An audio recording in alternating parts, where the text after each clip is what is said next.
എന്റെ ചോദ്യം, ലോകം മാറിയില്ലെങ്കിൽ നമ്മൾ യേശുവിനെ കളഞ്ഞിട്ട് പോകുമോ?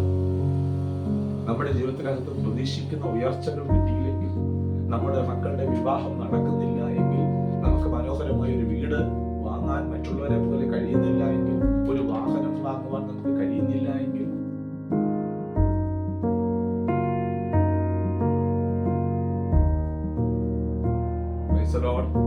കർത്താവിന്റെ പരിശുദ്ധമുള്ള നാമത്തിന് മഹത്വം ഉണ്ടാകട്ടെ.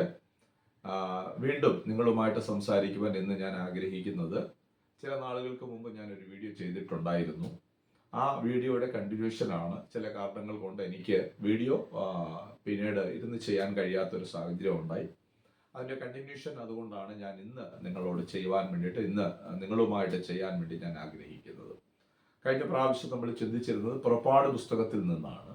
അതിൻ്റെ 14-ാമത്തെ അധ്യായം 13ഉം 15ഉം വാക്യങ്ങളെ ആധാരമാക്കിക്കൊണ്ടാണ് ഞാൻ സംസാരിച്ചത്. രണ്ട് പ്രധാനപ്പെട്ട കാര്യങ്ങളാണ് അന്ന് ഞാൻ പറഞ്ഞു നിർത്തിയത്. ഒന്ന്, ഉറച്ചു നിൽക്കാനും, രണ്ട്, മുന്നോട്ട് പോകുവാനും എന്നുള്ള വിഷയത്തെ എടുത്ത് രണ്ട് പ്രധാന കാര്യങ്ങൾ പറഞ്ഞു നിർത്തി. ഇന്ന് ആദ്യമായിട്ട് കേൾക്കുന്നവരുണ്ടായിരിക്കാം. അവരുടെ അറിവിന് വേണ്ടിയിട്ട് ഞാൻ ഒന്നുകൂടെ ആ ഭാഗങ്ങൾ, ചില ഭാഗങ്ങൾ, പ്രധാനപ്പെട്ട ചില ഭാഗങ്ങൾ റിപ്പീറ്റേഷൻ ചെയ്യുന്നു, ആവർത്തിക്കുകയാണ്. അവർ ഈ നിലവിളിച്ച സാഹചര്യങ്ങൾ എന്താണ് എന്ന് ഞാൻ പറഞ്ഞിട്ടുണ്ടായിരുന്നു. നിലവിളിക്കാനുണ്ടായ കാരണം, ഇസ്രായേൽ ജനം ചെങ്കടലിന്റെ മുൻപിൽ നിൽക്കുമ്പോൾ അവർ നിലവിളിച്ചു. കാരണം അവർക്ക് എങ്ങനെയാണ് മുന്നോട്ട് പോകേണ്ടത് എന്ന് അറിയില്ല. അതിന്റെ കാരണം ഞാൻ പറയാം.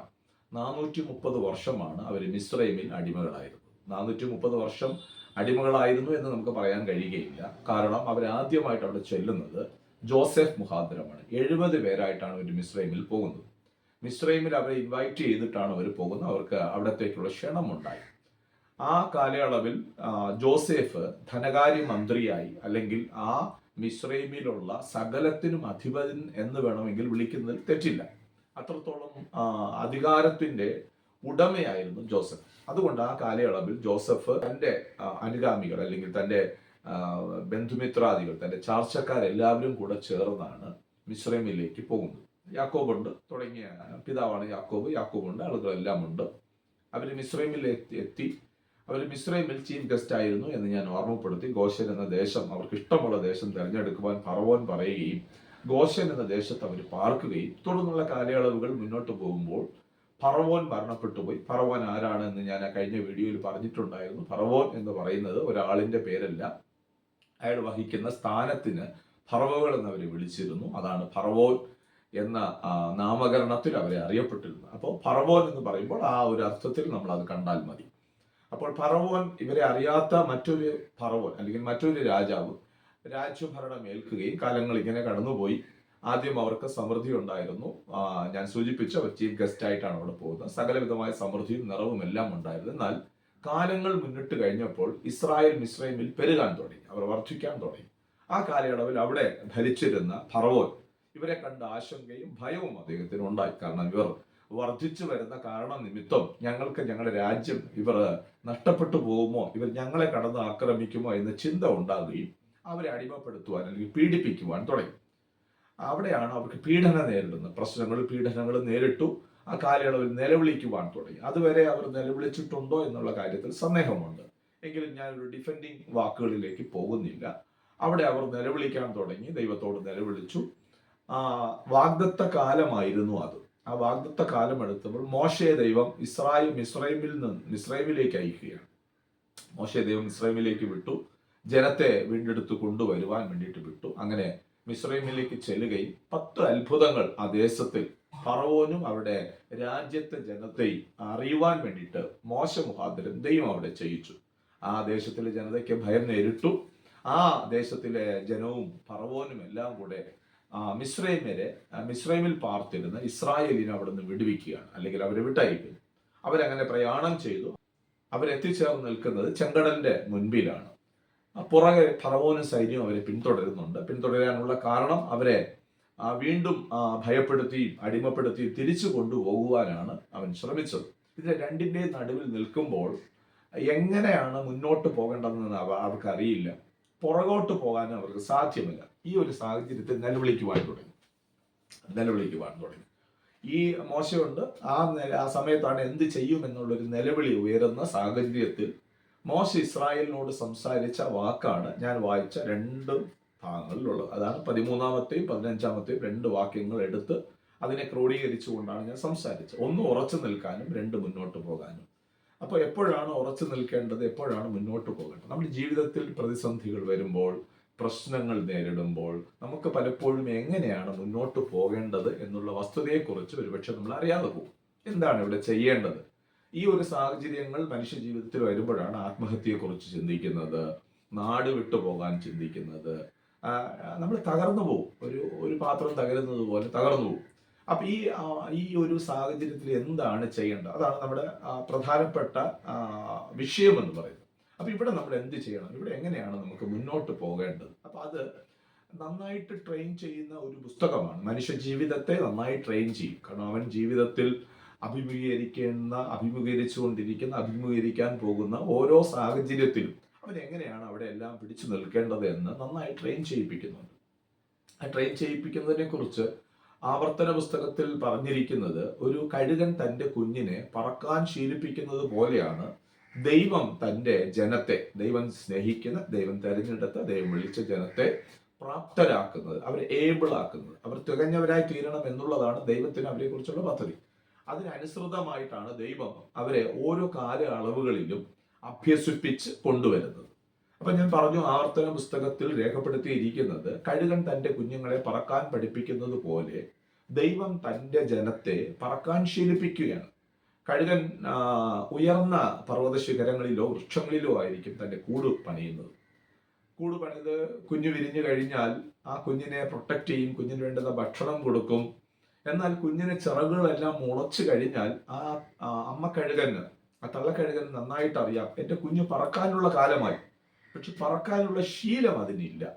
ആ കൂട്ടിലിരുന്ന് അമ്മ കൊണ്ടുവരുന്ന ഭക്ഷണം കഴിച്ച് ശീലിച്ച ഈ കഴുകന് ഒരിക്കലും പറക്കാൻ അറിയില്ല. അപ്പൊ ഈ പറക്കാൻ പഠിപ്പിക്കണം. ആ പറക്കാൻ പഠിപ്പിച്ചാൽ ഇപ്പൊ ഇരിക്കുന്ന കംഫർട്ട് സോൺ അതിന് മാറണം. ഇപ്പൊ സുരക്ഷിതമായിരിക്കുന്ന ഒരു സ്ഥാനത്താണ് ഇരിക്കുന്നത്. അതിന്റെ കൂടുകൾ പണിയുമ്പോൾ വളരെ ഹാർഡായിട്ടുള്ള മരച്ചില്ലകളും അതുമൊക്കെ കൊണ്ടാണ് കഴുകൻ തന്റെ കുഞ്ഞുങ്ങൾക്ക് കൂട് ഒരുക്കുന്നത്. അതിനുശേഷം അതിന് സോഫ്റ്റ് ആയിട്ടുള്ള വസ്തുക്കൾ കൊണ്ടുവന്ന് അതിനകത്ത് വെച്ച്, ചകിരി പോലുള്ളതോ അവിടെ ലഭ്യമാകുന്ന സോഫ്റ്റ് ആയിട്ടുള്ള സാധനങ്ങൾ കൊണ്ടുവച്ച് അതിന്റെ മുകൾ ഭാഗം ക്രമീകരിച്ച് വളരെ സോഫ്റ്റ് ആയിട്ട് നല്ലൊരു അന്തരീക്ഷത്തിൽ, നല്ലൊരു സാഹചര്യത്തിൽ, വളരെ കംഫർട്ടായിട്ട് ഇരിക്കുന്ന ഒരു സാഹചര്യമാണ് ആദ്യം ഈ കഴുകൻ ചെയ്യുന്നത്. ഈ കംഫർട്ടായിട്ടിരിക്കുന്ന, സുഖകരമായിരിക്കുന്ന അതെല്ലാം എടുത്ത് ഓരോന്നായിട്ട് അങ്ങ് മാറ്റാൻ തുടങ്ങും. മാറ്റി കഴിയുമ്പോൾ അതിന് വളരെ കഷ്ടമുള്ള ഒരവസ്ഥയിലേക്ക് എത്തുകയാണ്. എന്ന് പറഞ്ഞാൽ ഈ വിറകുകളെല്ലാം, അതിന്റെ ഈ ചില്ലകളെല്ലാം കൂടെ അതിന്റെ ശരീരത്തിൽ വല്ലാണ്ട് വേദനപ്പെടുത്തും. സോഫ്റ്റ് ആയിട്ടിരുന്ന, മൃദുവായിരിക്കുന്ന അതിന്റെ ആ ശരീരത്തെ വല്ലാത്ത വേദനിപ്പിക്കാൻ തുടങ്ങും. ഒരുപക്ഷെ അത് ചിന്തിക്കും, എന്താണ് എൻ്റെ അമ്മ ഇങ്ങനെ ചെയ്യുന്നത്, എന്താണ് എൻ്റെ ആ അവസ്ഥയ്ക്കെല്ലാം ഒരു മാറ്റം വരുന്നത് എന്നത് ചിന്തിക്കും. അവിടെ തന്നെ ഇരിക്കാനാണ് പിന്നെയും അത് ശ്രമിക്കുന്നത്. ഓരോ ചില്ലകളും പതുക്കെ പതുക്കെ പതുക്കെ പതുക്കെ ഇത് നീക്കാൻ തുടങ്ങും. നീക്കുമ്പോൾ വീണ്ടും അവിടെ തന്നെ ഇരിക്കാനാണ് ഇത് ശ്രമിക്കുന്നതും അവിടെ തന്നെ ഇരിക്കാൻ വേണ്ടിയിട്ടുള്ള പരിശ്രമമാണ് ഈ കഴുകൻ കുഞ്ഞ് ചെയ്യുന്നത്. അവിടെ തന്നെ അത് ഇരിക്കണം. അപ്പൊ അങ്ങനെ ഇരിക്കുമ്പോൾ എല്ലാം മാറ്റുന്നു. അവസാനം ഒരു ചില്ലയിലേക്ക് അല്ലെങ്കിൽ ഒരു കൊമ്പിലേക്ക് രണ്ടിലും പിടിച്ച് വളരെ കഷ്ടത്തോടെ ബാലൻസ് ചെയ്ത് വീണ്ടും അവിടെ നിൽക്കാനാണ് ഈ കഴുകൻ കുഞ്ഞ് ശ്രമിക്കുന്നത്. ഈ കഴുകൻ കുഞ്ഞിന്റെ ഈ ശ്രമം ഇങ്ങനെ തന്നെ തുടരുന്ന സമയത്ത് ഈ തള്ളക്കഴുകൻ അതിന്റെ പ്രധാനപ്പെട്ട കൊമ്പും വലിച്ചു ദൂരെ കളയും. ഈ പ്രധാനപ്പെട്ട കൊമ്പും പോയി കഴിയുമ്പോൾ അതിനവിടെ നിൽക്കാൻ കഴിയുകയില്ല. അവിടെ നിന്ന് അത് നേരെ താഴ്പോട്ട് വരികയാണ്, താഴേക്ക് വരികയാണ്. അതിന്റെ ജീവിതത്തിൽ ചിന്തിക്കും, ഇതെന്റെ അവസാനമാണ്, ഞാൻ തകർന്നു പോകും, എനിക്ക് മുന്നോട്ട് പോകാൻ സാധ്യമല്ല, ഞാൻ തകർന്നു പോകും. അപ്പോഴും ഇത് പരിശ്രമിക്കാത്തൊരു കാര്യമുണ്ട്. തനിക്ക് 2 മനോഹരമായ ശക്തമായ 2 ചിറകുകളുണ്ട്, എനിക്ക് മുകളിലേക്ക് പറക്കുവാൻ കഴിയും എന്നുള്ള ബോധമോ ധാരണയോ ഈ കഴുകൻ കുഞ്ഞിനില്ല. അതുണ്ടായിട്ടും ഒന്ന് പരിശ്രമിക്കാൻ പോലും അതിന് കഴിയാത്തൊരു സാഹചര്യം നേരെ താഴേക്ക് വരികയാണ്. ഈ താഴേക്ക് നേരെ വന്ന് നിലംപരിചായി പോകും, തകർന്നു പോകും എന്ന സിറ്റുവേഷൻ എത്തുമ്പോഴത്തേക്ക് അതുവരേക്കും മൗനമായിരിക്കുന്ന ഈ തള്ളക്കഴുകൻ വേഗത്തിൽ പറന്ന് താഴേക്ക് വന്ന് ആ ചിറകിന്റെ മുകളിൽ ഈ കുഞ്ഞിനെ വഹിച്ചുകൊണ്ട് മുകളിലേക്ക് വീണ്ടും കയറുകയാണ്. പറന്നു കയറും. ഇത്രയും നേരം ഭയപ്പെട്ട, ഇത്രയും നേരം ഭീതിപ്പെട്ടിരുന്ന ഈ കഴുകൻ കുഞ്ഞിന് ആശ്വാസമായി. അതിന് വളരെ ഒരു ആശ്വാസമായി. കാരണം ഞാൻ തകർന്നു പോകും എന്ന് ചിന്തിച്ച സ്ഥലത്ത് ഇവിടെ വലിയൊരു അത്ഭുതം നടന്നിരിക്കുകയാണ്, അല്ലെങ്കിൽ എൻ്റെ അമ്മ എന്നെ രക്ഷിച്ചിരിക്കുകയാണെന്നുള്ള ചിന്തയിൽ ഈ കഴുകനെ വീണ്ടും കഴുകൻ കുഞ്ഞിന്റെ മുകളിൽ കൊണ്ടുവന്ന് അതിനെ അവിടെ ഇരുത്തും. കുറെ നേരം കഴിയുമ്പോൾ, അല്ലെങ്കിൽ ഈ അതിന്റെ മനസ്സിൽ നിന്ന് ഈ ഭയമോ ഇതൊക്കെ പോയതിന് ശേഷം അതിനെ വീണ്ടും തള്ളി താഴെ ഇടുകയാണ്, പതിയെ തള്ളി താഴെ ഇടുകയാണ്. വീണ്ടും അത് ഭയത്തോടെ വരുമ്പോൾ അതിന്റെ ഉള്ളിൽ ചെറിയ ഒരു വിശ്വാസമുണ്ട്, എൻ്റെ അമ്മ എന്നെ ഇവിടെ നിന്ന് രക്ഷിക്കുമെന്നുള്ളൊരു വിശ്വാസം അതിന്റെ ഉള്ളിലുണ്ട്. താഴോട്ട് പോകുമ്പോൾ രണ്ടാമത്തെ പ്രാവശ്യവും നേരത്തെ സംഭവിച്ച അതേ കാര്യം തന്നെയാണ് തള്ളക്കഴുകൻ ആവർത്തിച്ച് ഇതിനെ മുകളിൽ കൊണ്ടുവന്ന് ഇരുത്തും. അപ്പോൾ ഇതിന് പൂർണ്ണമായിട്ടൊരു ആശ്വാസവും ഉറപ്പും എൻ്റെ ജീവിതത്തിൽ ഉണ്ടായി. കാരണം എൻ്റെ ഈ സാഹചര്യത്തിൽ, എൻ്റെ ഈ അവസ്ഥയിൽ ഞാൻ താഴോട്ട് വരുമ്പോൾ ഒരിക്കലും ഞാൻ തകർന്നു പോവുകയില്ല. എൻ്റെ തള്ള അല്ലെങ്കിൽ എൻ്റെ അമ്മ എന്നോട് കൂടെ ഉള്ളപ്പോൾ ഞാൻ ഒരിക്കലും തകർന്നു പോവുകയില്ല എന്ന ഒരു അറിവ് ഈ കഴുകൻ കുഞ്ഞിനുണ്ടാകും. മൂന്നാമത്തെ പ്രാവശ്യവും ഇതേ കാര്യം തന്നെ വീണ്ടും ആവർത്തിക്കുമ്പോൾ അത് പതിയെ ആ കുഞ്ഞ് കഴുകൻ തൻ്റെ ചിറകുകളൊന്ന് വിരിക്കാൻ തുടങ്ങും, ചിറകുകളൊന്ന് അടിക്കാൻ തുടങ്ങും. ഈ ചിറകുകൾ അടിക്കുമ്പോൾ ആദ്യമായിട്ട് അത് പറന്ന് മുകളിലേക്ക് വരികയില്ല, പക്ഷെ വായുവിൽ നിൽക്കുവാൻ വേണ്ടി അത് കഴിയും. ആദ്യം ഒരു പക്ഷെ ഫ്ലോപ്പായി പോയിരിക്കാം. വീണ്ടും ഒന്നോ രണ്ടോ പ്രാവശ്യം ശ്രമിച്ച് ഇത് ചിറകുകൾ അടിക്കാൻ തുടങ്ങുമ്പോൾ ഈ ചിറകുകൾ അടിച്ച് അത് അവിടെ നിൽക്കുവാൻ തുടങ്ങും. ചിറകുകൾ അടിച്ച് നിൽക്കുവാൻ തുടങ്ങും, വായുവിൽ അത് നിൽക്കുകയാണ്. അതിനൊരു കാര്യം ഉറപ്പായി, എനിക്ക് നിൽക്കാൻ കഴിയും. ഒന്നാമത്തെ ഘട്ടം അതിന് മനസ്സിലായി, എനിക്ക് തകർന്നു പോകാതെ താഴോട്ട് പോകാതെ ഇനി ഞാൻ നിൽക്കുന്ന നിലയിൽ തന്നെ എനിക്ക് നിൽക്കാൻ കഴിയും. അടുത്ത ഘട്ടം ഇത് പതിയെ ചിറക് വീശുന്നത് കുറച്ചുകൂടെ കൂട്ടാൻ തുടങ്ങുമ്പോൾ നിൽക്കുന്ന നിലയിൽ നിന്ന് അത് പതുക്കെ മുകളിലോട്ട് വരാൻ തുടങ്ങും, അത് പറക്കുവാൻ തുടങ്ങുകയാണ്.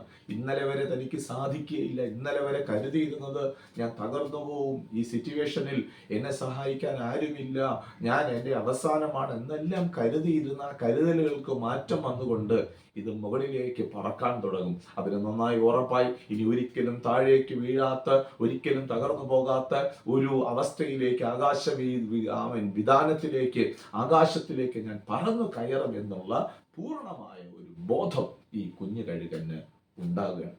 ഇത് തന്നെയാണ് ദൈവം ചെയ്തത്. ആ കഴുകൻ കുഞ്ഞിനെ എങ്ങനെയാണോ അതിൻ്റെ അമ്മ കഴുകൻ പറക്കാൻ ശീലിപ്പിച്ചതോ അതുപോലെ തന്നെയാണ് തൻ്റെ ജനത്തെ ഓരോ കാലയളവുകളിൽ ദൈവത്തെക്കുറിച്ചുള്ള വിശ്വാസം, ബോധം ഇവകളെ വരുത്തി ദൈവം അവരെ നടക്കുമാറാക്കുന്നു, അല്ലെങ്കിൽ നിൽക്കുമാറാക്കുന്നു. അതാണ് ഞാൻ പറഞ്ഞ രണ്ട് കാലയളവിനെ കുറിച്ച്, അല്ലെങ്കിൽ രണ്ട് അവസ്ഥയെക്കുറിച്ച് ഞാൻ പറഞ്ഞത്. കാലയളവുകൾ ഞാൻ പറയാം, രണ്ട് കാലയളവുകൾ. അവസ്ഥയെക്കുറിച്ച് പറഞ്ഞത്, ഒന്ന് നിൽക്കുന്ന ഒരു അവസ്ഥ, രണ്ട് മുന്നോട്ട് പോകുന്ന അവസ്ഥ. അതിൽ ഒന്നാമത്തെ ഭാഗത്ത് ഞാൻ കഴിഞ്ഞ പ്രാവശ്യം പറഞ്ഞു നിർത്തിയത് അവിടെയായിരുന്നു. ഒന്നാമത്തെ ഭാഗത്ത് ചെങ്കടലിന്റെ മുമ്പിലെത്തി. അപ്പോൾ അവർക്ക് വേണമെങ്കിൽ ഒരു പേര് കൊടുക്കുന്നതിൽ തെറ്റില്ല. അന്ന് വരയ്ക്കും ദൈവപ്രവൃത്തി അവരുടെ ജീവിതത്തിൽ പ്രത്യക്ഷമായി കാണാത്ത ഒരു ജനതയാണ് ഇസ്രായേൽ ജനത. കാരണം അബ്രഹാമിന്റെ ോടാണ് വാഗ്ദത്തം ഉണ്ടായിരുന്നത്. തുടർന്നത് ഇസഹാക്ക്, യാക്കോബിന്റെ പുത്രനായ ജോസഫിലൂടെയാണ് ജനങ്ങളെല്ലാം മിസ്രൈമിലേക്ക് എത്തുന്നത്. ജോസഫിലൂടെ എത്തിക്കഴിഞ്ഞ് പിന്നീട് മിസ്രൈമിൽ വെച്ച് ജനിച്ച ആളുകളാണ് അവിടെ അവരിൽ ബഹുഭൂരിഭാഗവും ഉള്ളത്. അവർക്ക് ദൈവത്തെക്കുറിച്ച് ഡയറക്റ്റായിട്ട് യാതൊരു ബന്ധമോ അറിവോ അവർക്കില്ല. ആ കാലയളവിൽ പ്രത്യക്ഷമായ നിലകളിലൂടെ അത്ഭുതം ഉണ്ടായതായിട്ട് വേദപുസ്തകം രേഖപ്പെടുത്തിയിട്ടും ഇല്ല. അത് പ്രത്യക്ഷമായ അല്ലെങ്കിൽ നേരിട്ട് അവർക്ക് ദൈവവുമായിട്ടുള്ള യാതൊരു ബന്ധവും ഇല്ലാത്ത ജനമാണ് ഇസ്രായേൽ ജനം. അതുകൊണ്ടാണ് അവരുടെ ജീവിതത്തിൽ ഈ ചെങ്കടൽ എങ്ങനെയാണ് തങ്ങൾ ഓവർകം ചെയ്യണം എന്നുള്ളത്, എങ്ങനെയാണ് അപ്പുറത്ത് കടക്കേണ്ടതെന്ന് അറിവില്ലാത്തത് കൊണ്ടാണ് അവർ നിലവിളിച്ചത്. ആ കാലയളവ്, അല്ലെങ്കിൽ അവർ നിന്ന് ആ കാലയളവിനെ അറിവില്ലായ്മയുടെ അല്ലെങ്കിൽ അവിശ്വാസത്തിന്റെ കാലയളവ് എന്ന് വിളിക്കാം. വിശ്വാസം എന്ന് പറയാൻ കഴിയുമോ എന്നുള്ള സന്ദേഹമുണ്ട്. അവർക്ക് അറിയില്ല. അതാണ്, അവർക്ക് വിശ്വാസത്തിന്റെ പ്രാഥമിക നിലകളിലേക്ക് അവർ വന്നിട്ടില്ല. അപ്പൊ ചെങ്കടലിന്റെ മുമ്പിൽ നിൽക്കുമ്പോഴാണ് അവർ നിലവിളിക്കുന്നത്, എങ്ങനെയാണ് മുന്നോട്ട് പോകുന്നത്. അപ്പോൾ ദൈവം മോശ മുഖാന്തരം അവരോട് പറയുകയാണ്, നീ ജനത്തോട് മിണ്ടാതിരിക്കാൻ പറ, ഞാൻ നിങ്ങൾക്ക് വേണ്ടി പ്രവർത്തിക്കാം. ഈ വാക്കുകൾ പറഞ്ഞ് അവരെ ഉറപ്പിച്ചിട്ട് മോശയുടെ കയ്യിലിരിക്കുന്ന വടി നീട്ടുവാൻ വേണ്ടിയിട്ട് ദൈവം ആവശ്യപ്പെടുകയും മോശ വടി നീട്ടിയപ്പോൾ ചെങ്കടൽ വിഭാഗിച്ചു, ചെങ്കടൽ പിളർന്നു. അവർ ഉണങ്ങിയ നിലത്തൂടെ നടന്ന് അക്കരയ്ക്ക് കടന്നു. അക്കരയ്ക്ക് കടക്കുമാറാക്കുന്ന ദൈവം അവർക്ക് നല്ല വിശ്വാസമായി ഉറപ്പായി പ്രതിസന്ധികളുടെ നടുവിൽ പ്രതിസന്ധികളെ മാറ്റി ഞങ്ങളെ അപ്പുറത്ത് കടത്തുന്ന ഒരു ദൈവമുണ്ട്. ഇനി നമുക്ക് അവരെ വിശ്വാസി എന്ന് പേര് വിളിക്കാം. അവർക്ക് ഇപ്പൊ വിശ്വാസമായി, വിശ്വാസത്തിന്റെ യാത്രയാണ് അവർ ചെയ്യുന്നത്. നിലനിൽക്കുവാൻ അവർക്ക് കഴിഞ്ഞു. കാരണം അവർക്ക് ഉറപ്പായി ദൈവം ഞങ്ങളോട് കൂടെ ഉണ്ട് എന്നുള്ളൊരു വിശ്വാസത്തിന്റെ യാത്ര അവർ തുടങ്ങുക. ഈ ജനം പിന്നീട് ജോഷുവായാൽ നയിക്കപ്പെട്ടു. മോശയുടെ ശിഷ്യൻ എന്ന് വിളിക്കാം, തെറ്റില്ല. മോശയോടെ കൂടെ ഇറങ്ങി പുറപ്പെട്ട സമകാലികനായിരുന്ന ജോഷുവ അവരെ നയിക്കുകയാണ്. മോശയുടെ മരണശേഷം നയിക്കുകയാണ്. സമാനമായിരിക്കുന്ന മറ്റൊരു അനുഭവത്തിലേക്ക്, അവസ്ഥയിലേക്ക് അവർ എത്തി. അത് യോർദാനാണ്. 3-ാമത്തെ അധ്യായം 15-ാമത്തെ വാക്യം ജോഷുവയുടെ പുസ്തകം വായിക്കുമ്പോൾ അവിടെ രേഖപ്പെടുത്തിയിട്ടുണ്ട്. ജോഷുവ മരട യോർദാനൊക്കെ അപരനാമത്തിലൊക്കെയാണ് ഈ യോർദാനെ വിളിച്ചിരുന്നത്.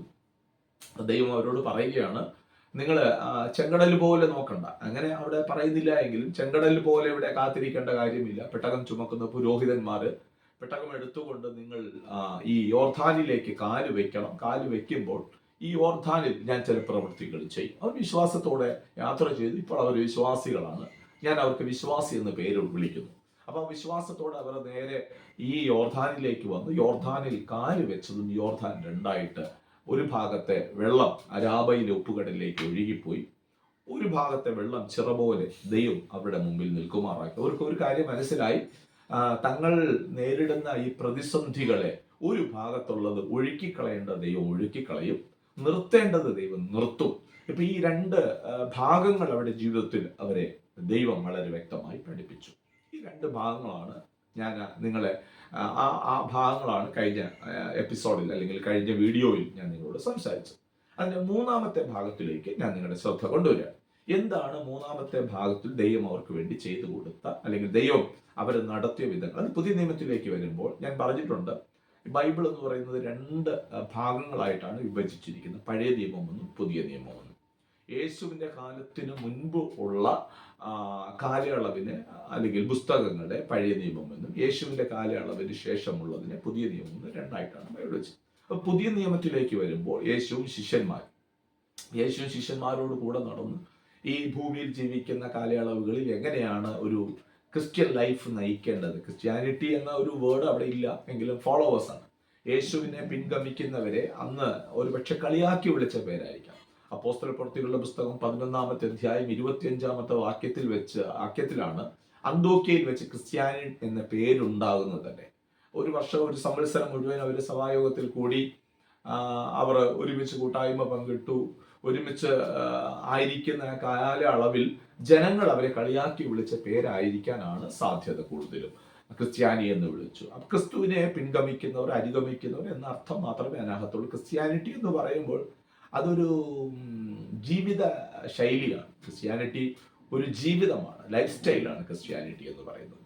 അപ്പോൾ യേശുവിനെ പിൻപറ്റുന്ന കാലയളവിൽ തന്നെ ഈ ഭൂമിയിലായിരിക്കുന്ന സാഹചര്യത്തിൽ എങ്ങനെയാണ് നിലനിൽക്കേണ്ടതും എങ്ങനെയാണ് മുന്നോട്ട് പോകേണ്ടതും എന്നുള്ള വസ്തുതയാണ് വിശ്വാസ ജീവിതത്തിൽ ക്രിസ്തു അവരെ പഠിപ്പിച്ച് ഓരോ നിലകളിൽ നിർത്തി അതിനെ അവർ വിശ്വാസത്തിന്റെ ഫെയ്ത്തിന്റെ ഹയർ ലെവലിലേക്ക്, അടുത്തൊരു പടിയിലേക്ക് കൊണ്ടുവരുന്ന ഒരു പഠനം. അത് നമുക്ക് വായിക്കുന്നത് മത്തായിയുടെ സുവിശേഷം അതിന്റെ 14-ാമത്തെ അധ്യായം 22 മുതലുള്ള വാക്യങ്ങൾ വായിക്കുമ്പോൾ അവിടെ അതിനെ വിശദീകരിക്കുന്നുണ്ട്. യേശു ശിഷ്യന്മാരെ അക്കരയ്ക്ക് പോകാൻ വേണ്ടിയിട്ട് നിർബന്ധിക്കുകയാണ്. യേശു ആ സമയത്ത് ഒരു മലയിൽ പോയി, ഒരു വേറിട്ട സ്ഥലത്ത് പോയി യേശു പ്രാർത്ഥിക്കുവാനിരിക്കുകയും ശിഷ്യന്മാരെ അക്കരയ്ക്ക് പറഞ്ഞയക്കുകയും ചെയ്യും. ശിഷ്യന്മാർ പടകിൽ കയറി അക്കരെ പോകുവാൻ വേണ്ടിയിട്ട് അവർ തയ്യാറെടുത്തു. അവർ സഞ്ചരിച്ച തോണി അവർ വഞ്ചിയിൽ തുഴഞ്ഞ് അപ്പുറത്തേക്ക് അവർ പോവുകയാണ്. പോകുന്ന സമയത്ത് കാറ്റ് പ്രതികൂലമായി, തിര അധികമായി, ഓളങ്ങൾ കൂടുതലായി. തിര അധികമായി എന്ന് പറയാനൊക്കത്തില്ല. സമുദ്രത്തിൽ ആഴങ്ങളിലേക്ക് ചെല്ലുമ്പോൾ ഓളങ്ങളാണ് അവിടെ കൂടുന്നത്. ഈ ഓളങ്ങൾ വരുമ്പോൾ ഈ പടക് ഉയരുകയും താഴുകയും ചെയ്യുകയും ഈ പടകിലേക്ക് വെള്ളം തള്ളിക്കയറാൻ തുടങ്ങും. അവർ ആകെ ഭയപരവേശരായി, ആകുലരായി എന്ത് ചെയ്യണം, ഈ സാഹചര്യത്തിൽ എന്ത് ചെയ്യണം. പടകിനെ നിയന്ത്രിക്കാൻ ശ്രമിച്ചു. കാരണം ഇവരെല്ലാം മത്സ്യബന്ധനക്കാരാണ്. ഇവർക്ക് നന്നായിട്ട് അറിയാം, സമുദ്രത്തെ അറിയാം, സമുദ്രത്തിന്റെ നിലവാരത്തെ അറിയാം, എങ്ങനെ ഇതിനെ നിയന്ത്രിക്കണമെന്ന് അറിയാം. പക്ഷെ അവരുടെ ശക്തിയും ബുദ്ധിയും അവരുടെ ഈ കാലയളവിലുള്ള അറിവുകളും എല്ലാം അവർ ഉപയോഗിച്ചു പരിശ്രമിച്ചിട്ടും അവർക്ക് ഒരു കാരണവശാലും അതിനെ നിയന്ത്രിക്കുവാൻ, അടക്കുവാൻ കഴിയുന്നില്ല. ആ സാഹചര്യത്തിൽ യേശു സമുദ്രത്തിലൂടെ നടന്ന് ഇവരുടെ അടുക്കലേക്ക് വരികയാണ്. ഈ ഒരു സാഹചര്യം ഞാൻ വ്യക്തമായി എനിക്ക് ആ ഭാഗങ്ങൾ വായിക്കുമ്പോൾ മനസ്സിലായി. ഈ സാഹചര്യത്തിൽ അവരെങ്ങനെയാണ് അതിനെ ഓവർകം ചെയ്യേണ്ടത്. എങ്ങനെയാണ് അവർ നിൽക്കും എന്നുള്ളത് അറിയുവാൻ യേശു അവരെ ആ പടകിൽ അക്കരയ്ക്ക് പോകാൻ നിർബന്ധിച്ചതാണ്.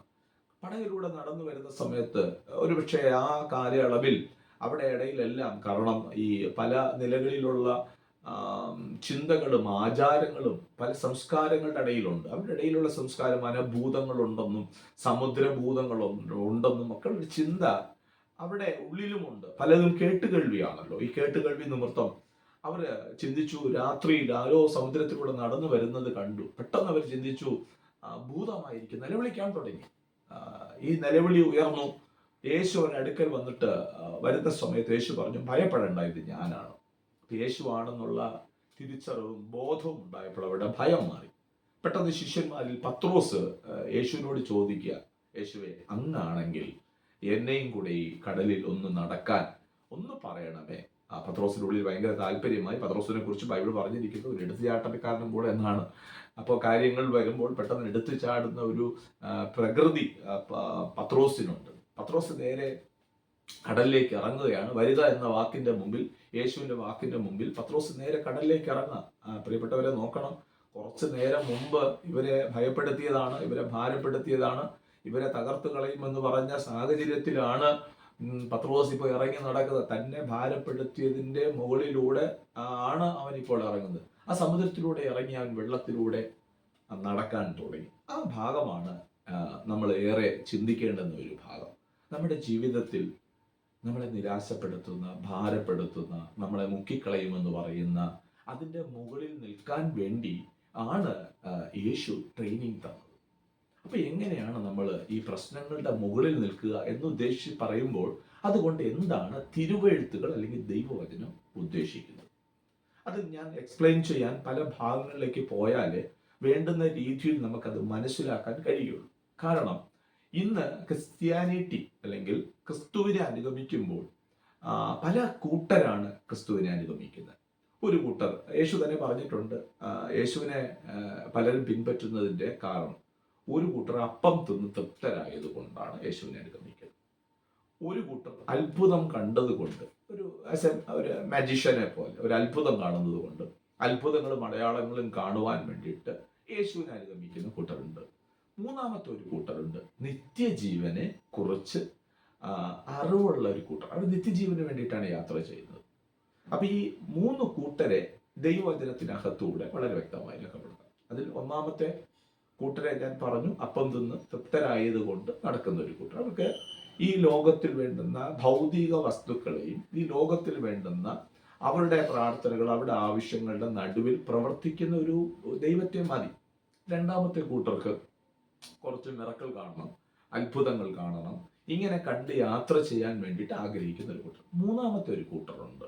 ആ കൂട്ടരെ കുറിച്ചാണ് ബൈബിൾ ഏറ്റവും ഹൈലൈറ്റ് ചെയ്ത് സംസാരിക്കും. അത് നിത്യജീവനെ കുറിച്ച് അറിയുകയും അതിനെക്കുറിച്ച് അറിയാൻ ആഗ്രഹിക്കുക, നിത്യജീവൻ എന്താണെന്ന് മനസ്സിലാക്കി ആ വഴികളിലൂടെ യാത്ര ചെയ്യും. ഓക്കെ, ഈ മൂന്ന് കൂട്ടരെ കുറിച്ചാണ് ബൈബിൾ പറഞ്ഞിരിക്കുന്നത്. അപ്പൊ നമുക്ക് ഞാൻ ഇവിടെ പറഞ്ഞു വരുന്ന ഭാഗങ്ങൾ നമുക്ക് ഈ പ്രതിസന്ധിയുടെ നടുവിൽ വരുമ്പോൾ എങ്ങനെയാണ് ഈ പ്രശ്നത്തിന്റെ മുകളിൽ നമുക്ക് നിൽക്കാൻ കഴിയുന്നത്, അതാണ് എൻ്റെ പ്രധാനപ്പെട്ട ഭാഗം എന്ന് പറയുന്നത്.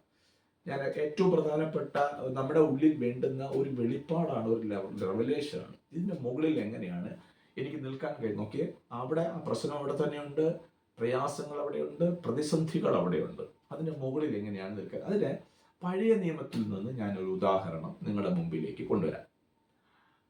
ദാനിയേൽ പ്രവാചകന്റെ പുസ്തകം വായിക്കുമ്പോൾ അതിന്റെ 3-ാമത്തെ അധ്യായത്തിലേക്ക് എത്തുമ്പോൾ ദൂരസ മരുഭൂമിയിൽ ഒരു സ്വർണ്ണ ബിംബത്തെ ഉണ്ടാക്കി രാജാവ് നിർത്തിയിട്ട് അന്ന് അടിമകളായി പിടിച്ചുകൊണ്ടുപോകുന്ന ശദ്രക്, മേശക്, ദാനിയേൽ, അബേദ്നെഗോ, നിരവധി പേരുണ്ട്. 4 പേരെയാണ് രാജകൊട്ടാരത്തിന്റെ സേവ ചെയ്യാൻ വേണ്ടി തെരഞ്ഞെടുക്കപ്പെട്ട ബാലന്മാര് അടിമത്വത്തിലേക്ക് വന്ന, ഈ പ്രവാസത്തിലേക്ക് വന്ന 4 പേരെ അവർ തെരഞ്ഞെടുത്തു. അവർ ബുദ്ധിയുള്ളവരാണ്, പിന്നെ എല്ലാ നിലകളിലും പ്രാപ്തിയുള്ള ആളുകളായതുകൊണ്ട് ഈ 4 പേരെയും തെരഞ്ഞെടുത്തു. അവര് ആ കൊട്ടാരത്തിൽ പാർക്കുകയാണ്. കൊട്ടാരത്തിൽ പാർത്തു വരുന്ന ആ വേളയിൽ രാജാവ് ദൂരസ്ഥ മരുഭൂമിയിൽ ഒരു ബിംബത്തെ നിർത്തിയിട്ട് പറഞ്ഞു, സ്വർണ്ണം കൊണ്ടുണ്ടാക്കിയ ബിംബമാണ്. അവരെ നിർത്തിയിട്ട് പറഞ്ഞു, ഇതിനെ അല്ലാതെ മറ്റൊന്നിനെയും നമസ്കരിക്കാൻ പാടില്ല. 90 അടി പൊക്കവും ഏകദേശം 9 അടിയോളം ചുറ്റളവുമുള്ള ഒരു പടുകൂറ്റൻ ബിംബത്തെയാണ് ഉണ്ടാക്കിയത്. അപ്പൊ ഇതിനെ വീണ് നമസ്കരിക്കണം. ആരെങ്കിലും ഇതിനെ വീണ് നമസ്കരിക്കുന്നില്ല എന്ന് വരികിൽ എരിയുന്ന തീച്ചുളയ്ക്കകത്ത് അവരെ ഇട്ടുകളയും. ഈ ഒരു ഉത്തരവ് പുറപ്പെടുവിച്ചു കഴിഞ്ഞു. ശദ്രക്കു, മേശക്, അബേന്ദ്രവോ എന്ന ഈ 3 ബാലന്മാർ മാത്രം ഇതിന് തയ്യാറായില്ല. ഇവർ ഒരു കാരണവശാലും ദൈവത്തെ അല്ലാതെ മറ്റൊന്നിനെ സേവിക്കുകയില്ല എന്ന് ദൃഢമായ ഒരു തീരുമാനം അവരുടെ ഉള്ളിൽ കൈക്കൊണ്ടിരിക്കുകയാണ്. അവരെ രാജസ്ഥാനിലേക്ക്, അത് നിമിത്തം അവരെ രാജസ്ഥാനിധിയിലേക്ക് കൊണ്ടുവന്നു. അവരെ രാജസ്ഥാനിധിയിൽ നിർത്തുകയാണ്. രാജസ്ഥാനിൽ നിർത്തിയിരിക്കുന്ന ആ സാഹചര്യത്തിൽ രാജസ്ഥാനിൽ നിൽക്കുകയാണ്. പറഞ്ഞു, ശദ്രക്ക്, മേശക്, അബേന്ദ്രവോവേ, നിങ്ങൾ ഈ ഞാൻ നിർത്തിയ ബിംബം നമസ്കരിക്കുകയില്ല എന്ന് പറഞ്ഞത് ശരിയാണോ? നിങ്ങൾക്ക് ഒരു ചാൻസ് കൂടെ തരാം. കുഴൽ, തമ്പുരു, വീണ എന്ന് തുടങ്ങിയ സകലവിധമായിരിക്കുന്ന വാദിത്വങ്ങളും മുഴക്കുന്ന സമയത്ത് ഈ ശ്രുതിമധുരമായിരിക്കുന്ന ഈ എന്താ പറയേണ്ടത്, ഈ ഒരു അന്തരീക്ഷത്തിൽ നിങ്ങൾ ഞാൻ നിർത്തിയ ബിംബത്തെ വീണ് നമസ്കരിക്കണം. നിങ്ങൾ നമസ്കരിക്കുന്നില്ല എങ്കിൽ നിങ്ങൾ എരിയുന്ന തീച്ചുളയ്ക്കകത്തിട്ട് കളയും. അതിന് അവർ പറഞ്ഞ മറുപടി ഇതാണ്. നെബുക്കദ്നേസറെ, എന്നെ ആ വിളി വളരെയധികം അട്രാക്ട് ചെയ്തിട്ടുള്ള, ആകർഷിച്ചിട്ടുള്ള ഒരു വിളിയാണ്. കാരണം അതുവരെ അന്നൊന്നേ യജമാനനെ രാജാവ് എന്നൊക്കെ വിളിച്ചുകൊണ്ടിരുന്ന അവർക്ക് ഇനി അവർക്കറിയാം ഇദ്ദേഹത്തിനെ ബഹുമാനിക്കേണ്ട കാര്യമില്ല, ആവശ്യമില്ല. കാരണം ദൈവവിഷയ സംബന്ധമായിട്ട് തങ്ങൾ നേരിടുന്ന ഏതൊരു കാര്യത്തെയും അവർ ഉറച്ച തീരുമാനത്തോടെ ഉറച്ചു നിന്ന്, ഏത് പ്രതിസന്ധി ആയിക്കോട്ടെ തങ്ങളുടെ മുമ്പിൽ വരുന്ന, ഗവൺമെന്റിന്റെ നിയമങ്ങളായിക്കോട്ടെ, ഏത് നിയമങ്ങളായിക്കോട്ടെ, പക്ഷേ ദൈവിക വിഷയത്തിൽ മാത്രം ഞങ്ങൾ പുറകോട്ട് പോകുകയില്ല എന്ന ദൃഢമായിരിക്കുന്ന തീരുമാനമുള്ളത് കൊണ്ട് അവർ നെബുക്കദ്നേസറെ നോക്കിയപ്പോൾ, നെബുക്കദ്നേസറെ, ഈ കാര്യത്തിന് മറുപടി പറയേണ്ട ആവശ്യമില്ല. നോക്കണം, അവരുടെ അടുത്ത വിശ്വാസത്തിന്റെ പ്രസ്താവനയാണ്, ഞങ്ങളെ ഈ എരിയുന്ന തീച്ചൂളയിൽ നിന്നും രാജാവിന്റെ കയ്യിൽ നിന്നും ഞങ്ങളുടെ ദൈവം വിടുവിക്കും. ഇനി അടുത്ത സ്റ്റേറ്റ്മെന്റ്, ഞങ്ങളെ വിടുവിച്ചില്ലെങ്കിലും ഞങ്ങൾ രാജാവ് നിർത്തിയ ഈ ബിംബത്തെ നമസ്കരിക്കുകയില്ല എന്ന് അറിഞ്ഞുകൊള്ളുക. ഇതാണ് വിശ്വാസത്തിന്റെ ഏറ്റവും ഹൈലൈറ്റായി നിൽക്കുന്ന ഒരു പ്രതലം. പ്രശ്നം മാറുമ്പോൾ ദൈവത്തെ പിന്തുടരുവാൻ എല്ലാവർക്കും കഴിയുന്ന ഒരു മേഖലയാണ്.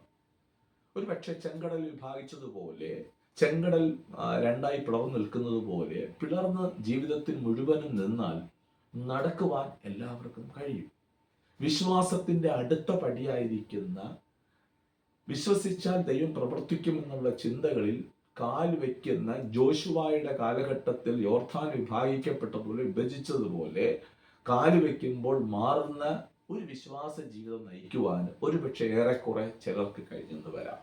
എന്നാൽ പ്രശ്നങ്ങളുടെ നടുവിൽ എന്തു വന്നിരുന്നാലും ഇവകൾ എന്നെ ബാധിക്കുകയില്ല, എൻ്റെ വിശ്വാസ ജീവിതത്തെ ബാധിക്കുകയില്ല, അത് വിട്ടുകൊടുക്കാൻ ഞാൻ തയ്യാറാകുകയില്ല എന്ന് പറയുന്ന ഒരു പ്രതലമുണ്ടല്ലോ, അവിടെയാണ് അതിൻ്റെ മുകളിൽ നിൽക്കാൻ കഴിയുന്ന ഒരു തലം എന്ന് പറയുന്നത്.